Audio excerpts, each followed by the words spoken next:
In the remote, untouched jungles of northern Myanmar, where even satellite maps blur into shades of green, something massive has been hiding, silent, unseen, and completely unknown to science. Locals speak of it only in whispers. Hunters refuse to enter certain areas, and now, after decades of silence, the creature has finally revealed itself. It started with a tremor, then a trail, then a glimpse. What researchers saw wasn't just a snake, it was a monster, thicker than a man's waist, longer than a truck, and moving with a calm, terrifying confidence that suggested it knew exactly where it was going. Footage of the encounter surfaced online just days ago, and it's already sent shockwaves across the globe. Experts are baffled, locals not surprised. They say this creature, known to them as Nagar Piar, has roamed these jungles for generations, hidden by the forest, protected by legend. But now the world knows. So let me ask you, what would you do if you stumbled across a creature like this, in the middle of the jungle? Drop your answer in the comments, hit that like button, and make sure you subscribe, because the story you're about to hear is stranger, bigger, and more real than anyone expected. This isn't just a discovery. It's a secret that's finally come to the surface. The jungles of Myanmar are among the least explored places on Earth. Thick, tangled forests stretch endlessly, broken only by winding rivers and mist-covered hills. In some regions, not even drones can fly through the dense canopy. It's the kind of place where myths aren't just stories, they're warnings. I arrived with a small team of researchers, led by Dr. San Aung, a local biologist who had been hearing strange reports for years.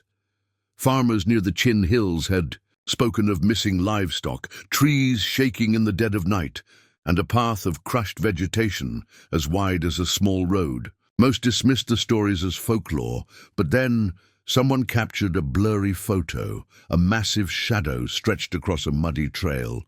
No clear features, just shape, mass, and scale. It wasn't enough to confirm anything, but it was enough to chase the myth. We began our journey by boat, navigating narrow river channels before hiking for hours through thick undergrowth. The air was heavy with humidity. Every step felt like pushing through a living wall of green. But even in the wildest parts of the jungle, there's always noise. Birds, insects, monkeys, except here. About 10 kilometers inland, the forest suddenly fell silent. Not a single chirp, not a single rustle. Only the crunch of our boots against the leaves and the distant sound of water dripping from high above. Dr. Aung held up his hand. "We're close," he whispered. "This is where the villagers say Nagar Piar sleeps. That's when we saw it." The ground ahead had been flattened, not like an animal trail. This was wide, clean, and deep, like something enormous had passed through recently. Tree roots were torn, branches snapped clean, and in the middle of it all, a shimmer, a shed skin. It lay coiled near a rock formation, glistening faintly in the filtered sunlight. Nearly 30 feet long, its scales wide and weathered. Dr. Aung approached slowly, running his hand along the edge. "This is not old," he said. "This snake is still here." None of us could speak. We weren't just walking into the forest. We were walking into the territory of a legend. Before I tell you what we found next, make sure to like this video, subscribe to the channel for more shocking animal encounters, and drop a comment. Do you think creatures like this can live undetected? For decades, because what happened next was the moment we realized this wasn't a myth. He followed the trail in silence. Every few steps, Dr. Aung would pause, checking for signs, claw marks, broken vines, droppings. But there was none of that, only the same wide, winding trench through the jungle floor, as if the forest itself had parted for something too powerful to be stopped. Then we heard it. A splash, close, slow, heavy.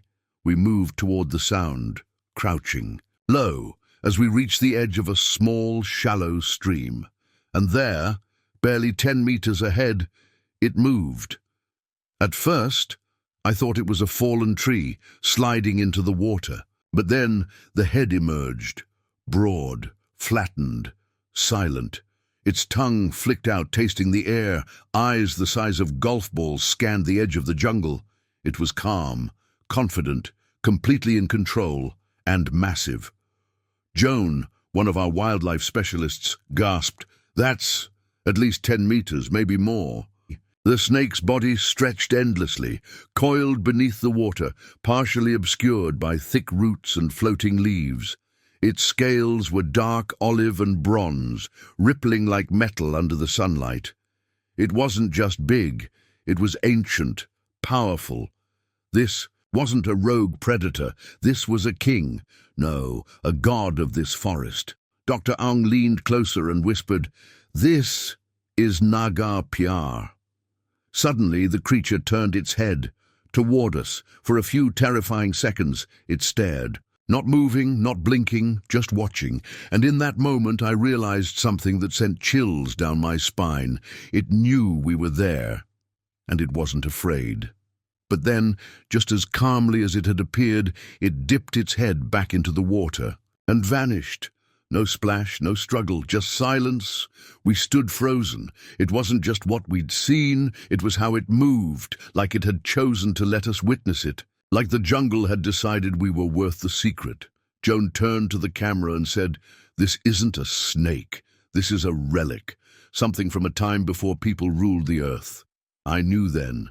The stories were true. The warnings, the whispers. They weren't superstition. They were respect. A kind of reverence for a creature that had outlived kingdoms, and now it had revealed itself to us. If you're still watching, take a moment to like this video, subscribe, and drop a comment. What would you do if this creature looked you in the eye like it did with us? Freeze, run, or simply bow, because the jungle wasn't finished yet, and what we found next changed the story completely. After the encounter, we didn't move for a long time. The jungle had gone silent again. Not even the wind dared to pass through the trees. It felt like we had been allowed to see something we weren't meant to, and that any sudden move could revoke that permission. Dr. Ang broke the silence. "We need to find out where it's going." We followed the stream, moving slowly, every step measured. The muddy banks were scarred with fresh drag marks, wide enough to swallow a grown man. The deeper we went, the more signs we found. Snapped bamboo, displaced rocks, and tree trunks that had been bent, not broken, as if pushed aside by sheer mass. And then we found it. A stone altar, overgrown with moss and vines, standing in the center of a clearing, cracked, half-buried, and ancient. Around it, the forest had cleared itself. No trees, no vines, just a perfect circle of silence. Etched into the stone were serpent-like patterns, winding around symbols no one in our group could translate. But the message was clear. This wasn't a natural clearing. It was a site of reverence, Joan whispered. "This is a shrine, not for people, for it." That's when Lin Tun, our translator, stepped forward. He had grown up in a village not far from this area, and as he looked at the altar, his face went pale. This is where they say Nagar Pyar was born. The old people used to bring offerings here when the rivers flooded. They said the snake could stop the waters or bring them. We realized then that this wasn't just about biology, this was about belief. The villagers hadn't just feared the creature. They had built their lives around its rhythm. Its appearances were tied to nature's. Changes, floods, storms, landslides. A living barometer of the forest, but something was different now. Joan pointed to a dark, slithering path that led away from the altar. "It's moving again, but why?" We followed it, deeper into the jungle. What we found was worse than anything we expected. The jungle gave way to a ravine, once filled with water, now dry and cracked. Animal bones littered the ground, wild pigs, deer, even a tiger skull half buried near the rocks. The ecosystem had shifted. violently. Dr. Aung's voice was low. It's changing, maybe adapting, maybe warning us. It wasn't just surviving, it was responding to something, to us. Maybe Naga Paya had stayed hidden for so long because it didn't need to act. But now the jungle was different, louder, hungrier, out of balance, and the serpent had returned.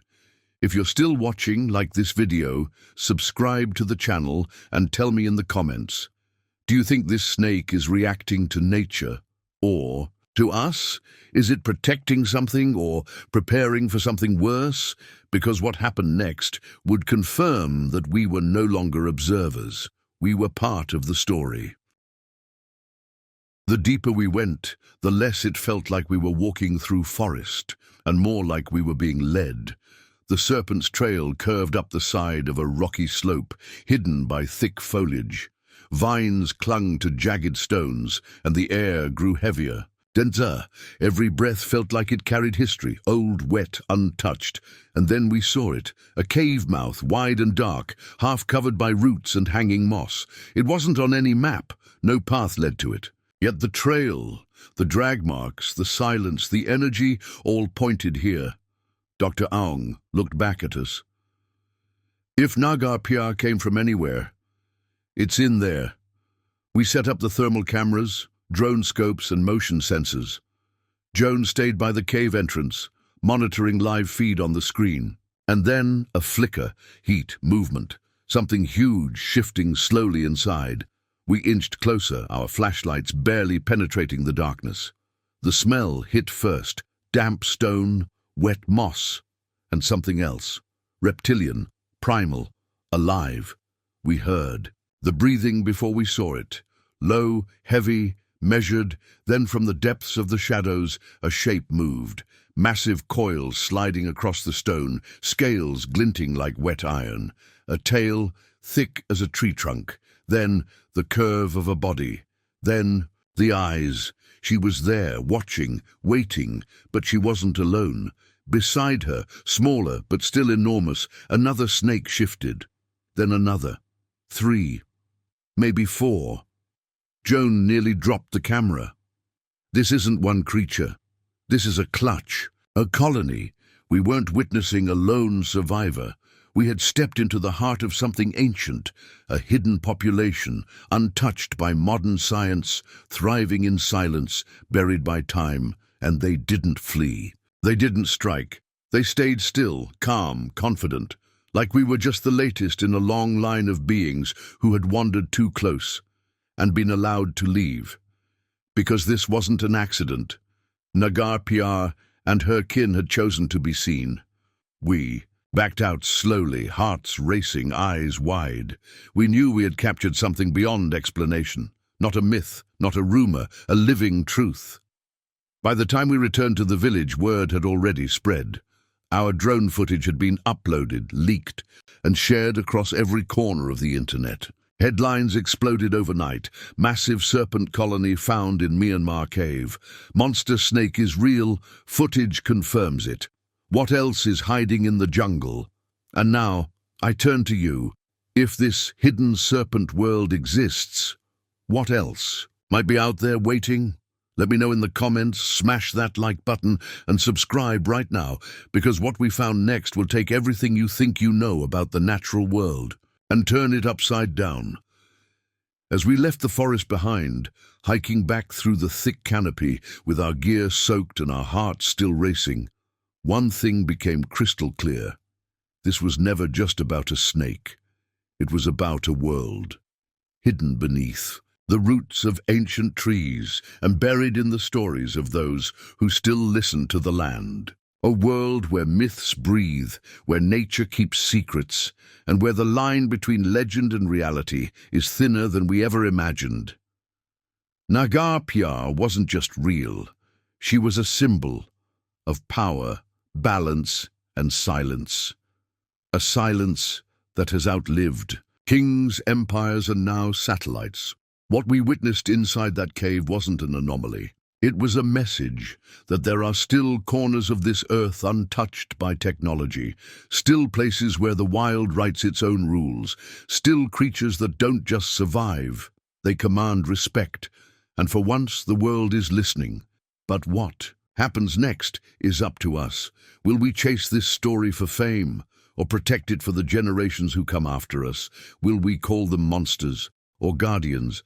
I ask you, do you believe this is the last time something like this will be discovered? Or is it just the beginning of a truth that's been slithering beneath our feet all along? Leave your thoughts in the comments, give this story a like, and don't forget to subscribe, because this is only one of many legends still hiding in the shadows of our planet's most sacred places. Until next time, stay curious, stay respectful, and remember, the jungle remembers who listens.